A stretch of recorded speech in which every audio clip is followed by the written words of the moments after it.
The Fly, The Thing, Possessor, Under the Skin, Invasion of the Body Snatchers. All rather different upon first glance, but a common thread runs through each of these 5 films.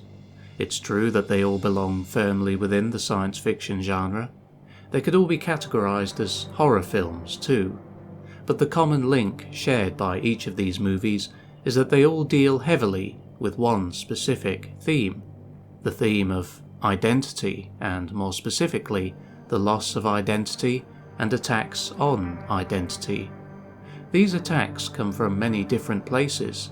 Sometimes it's an invasive alien force, sometimes from technology. There's a reason these films came out when they came out. There's a reason these films are so effective in evoking something quite visceral within us.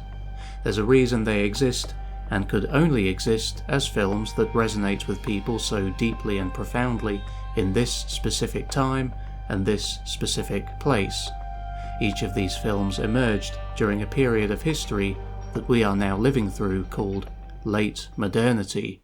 We, in the Western world, in the age of late modernity are, broadly speaking, undergoing an identity crisis.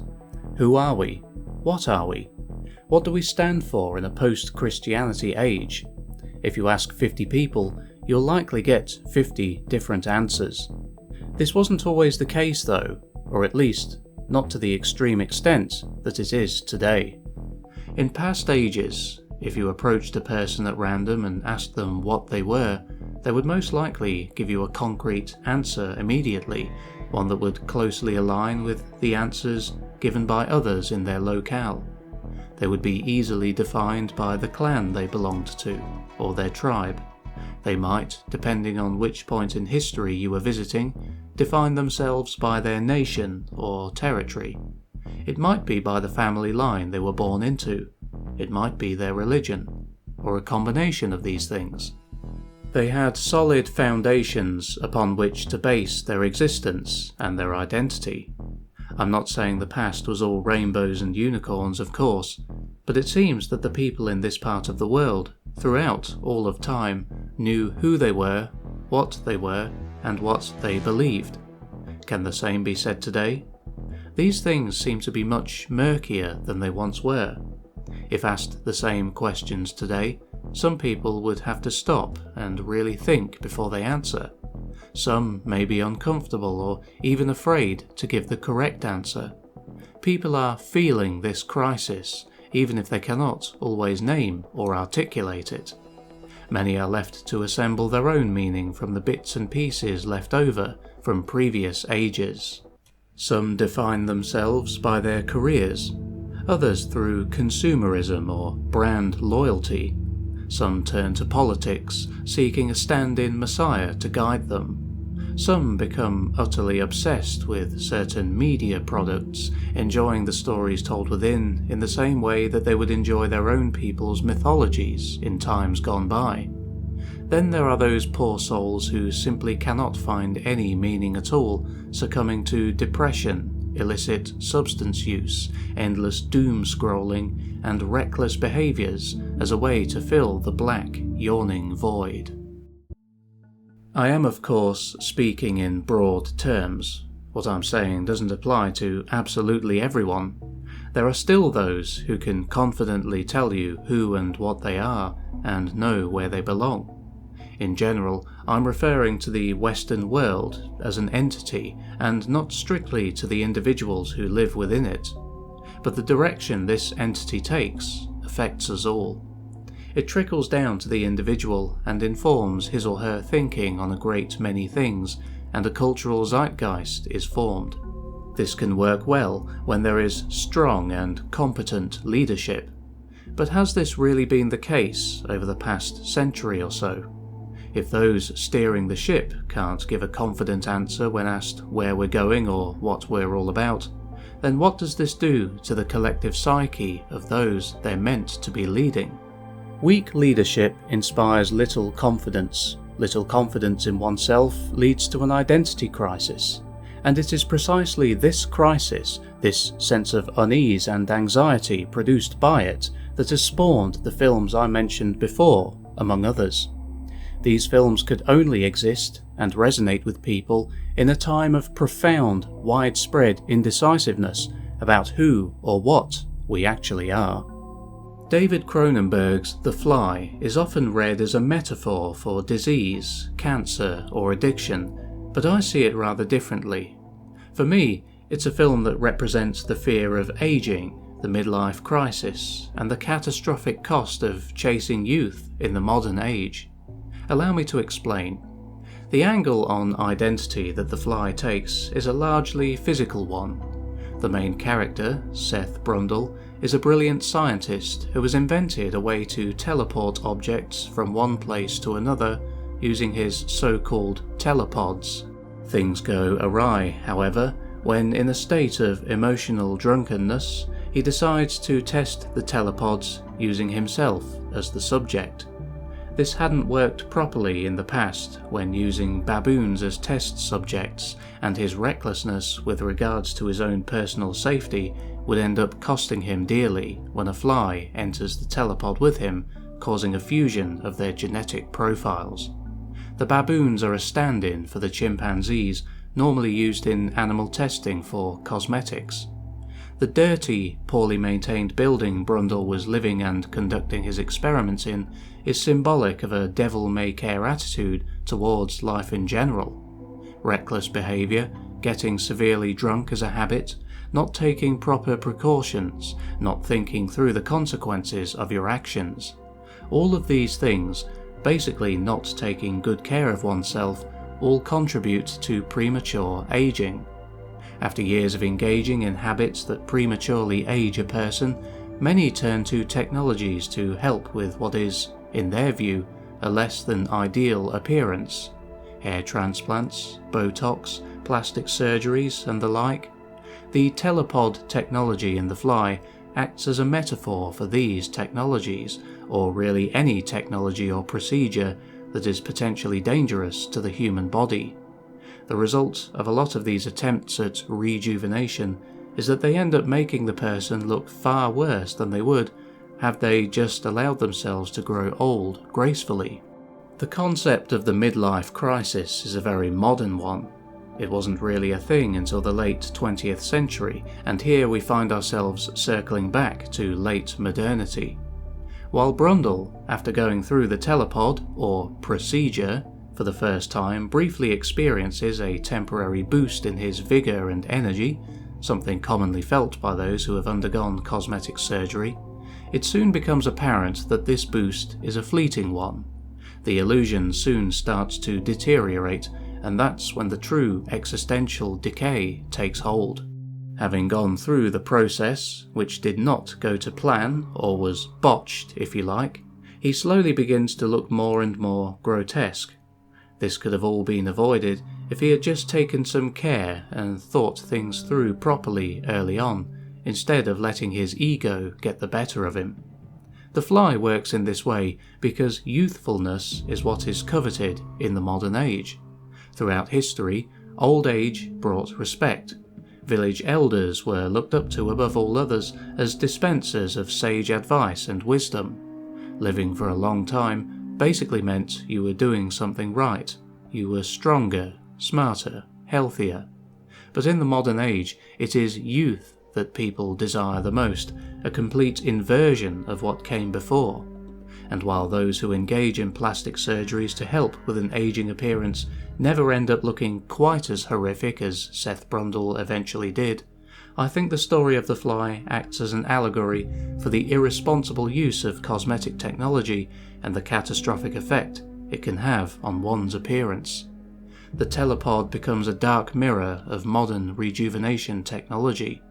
Brundle eventually attempts to go back in again, not to become younger, but to perfect himself, and in doing so, he loses everything.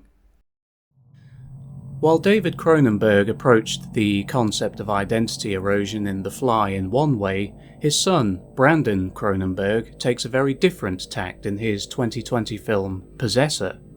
This film, set in the near future, follows assassin Tasia Voss and involves the use of advanced technology to commandeer and then control the bodies of unwitting people in order to undertake assassinations. The people who have their bodies taken over are those already close to the target in their personal or professional lives. Circumstances are manipulated in such ways as to then make their eventual violent and murderous outbursts, controlled by the implanted consciousness of the assassin, seem realistic and not like a coordinated hit. Tasia Voss is not just good at her job, she's absolutely obsessed with it, addicted to it. At the very beginning of the film, we can see that she has already lost the ability to interact with her own husband and child properly, rehearsing her speech before she walks through the door. Everything she says and does while at home is an affectation, a performance. She doesn't know how to be a wife, or a mother, or even herself. Her identity has been almost completely eroded away. As she continues to possess other people's bodies and kill on command, she begins to relish the violence, enjoying the blood and gore too much and for too long. Each time Tasia takes control of a body, she is forced to suppress her own identity and inhabit an expected role instead. And then, after the task is complete, she is forced to literally kill the body she is in for the sake of efficiency. She does all of this for her employer. All of this to me sounds like an extreme example of the type of person who becomes so completely obsessed with their job that they neglect everything else in life. An allegory for the type of person you've probably worked alongside at some point in your life. The person who only ever talks about the job, who is always at work and never seems to take any time off. The person who is desperate to please the boss by any means necessary. Their entire identity is based around what they do for a living, the company they work for, and their status within that company. Everything about them hinges on their job. It is who they are. Tasia Voss has come to be completely defined by what she does for a living. Even with a husband and child, she has no life outside of work. And she is always playing a role, always pretending to be someone else. In her case, Tasia has literally taken on the role of someone else.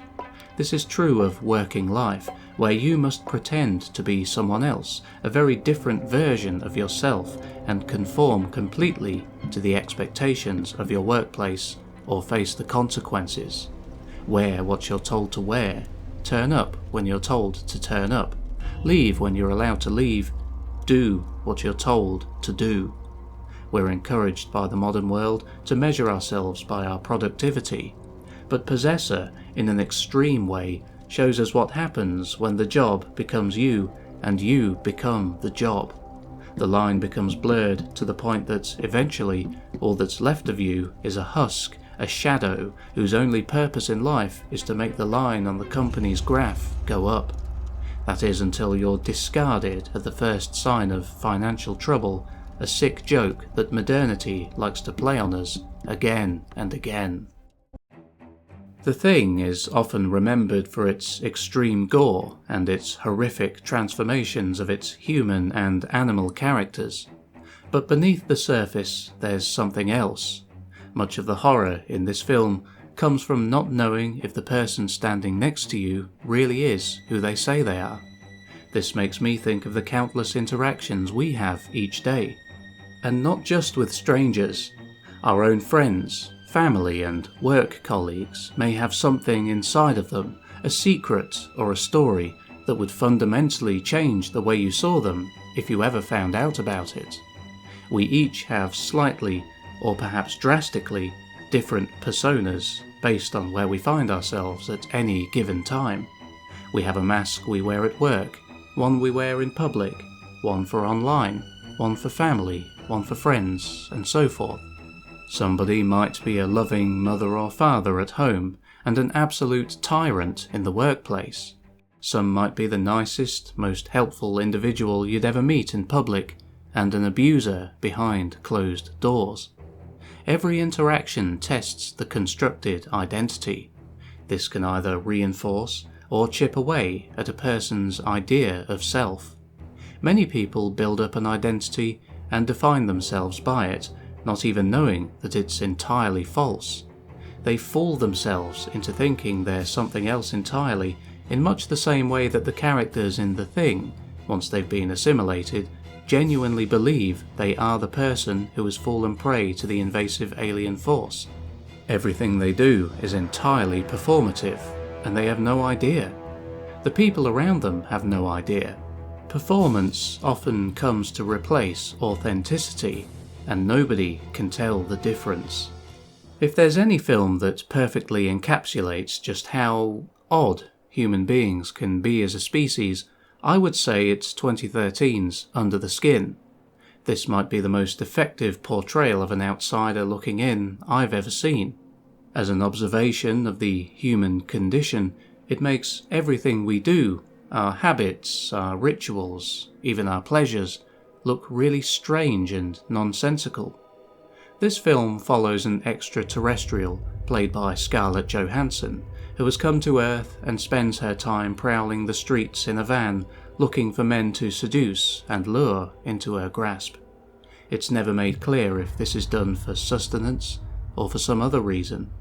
The men are led into a black void, where they're entranced and then subsumed into a liquefied black substance. Quite what is happening to these men is unknown. It's not really clear where this black void is. Another dimension, another planet, a ship, or is it just a visual representation of their absorption and destruction? Everything we see transpire in this dark place is just as incomprehensible to us as our nightclubs, comedy shows, and food are to the alien. We get to feel, observing her world, how she feels observing ours. The film forces us to experience ourselves from the outside, and it isn't exactly flattering. This film deals with alienation in the most extreme and literal sense, and like in The Thing, where an invasive alien force imitates a human being, at least in appearance, to blend in, everything she does when interacting with the human beings she encounters is performative.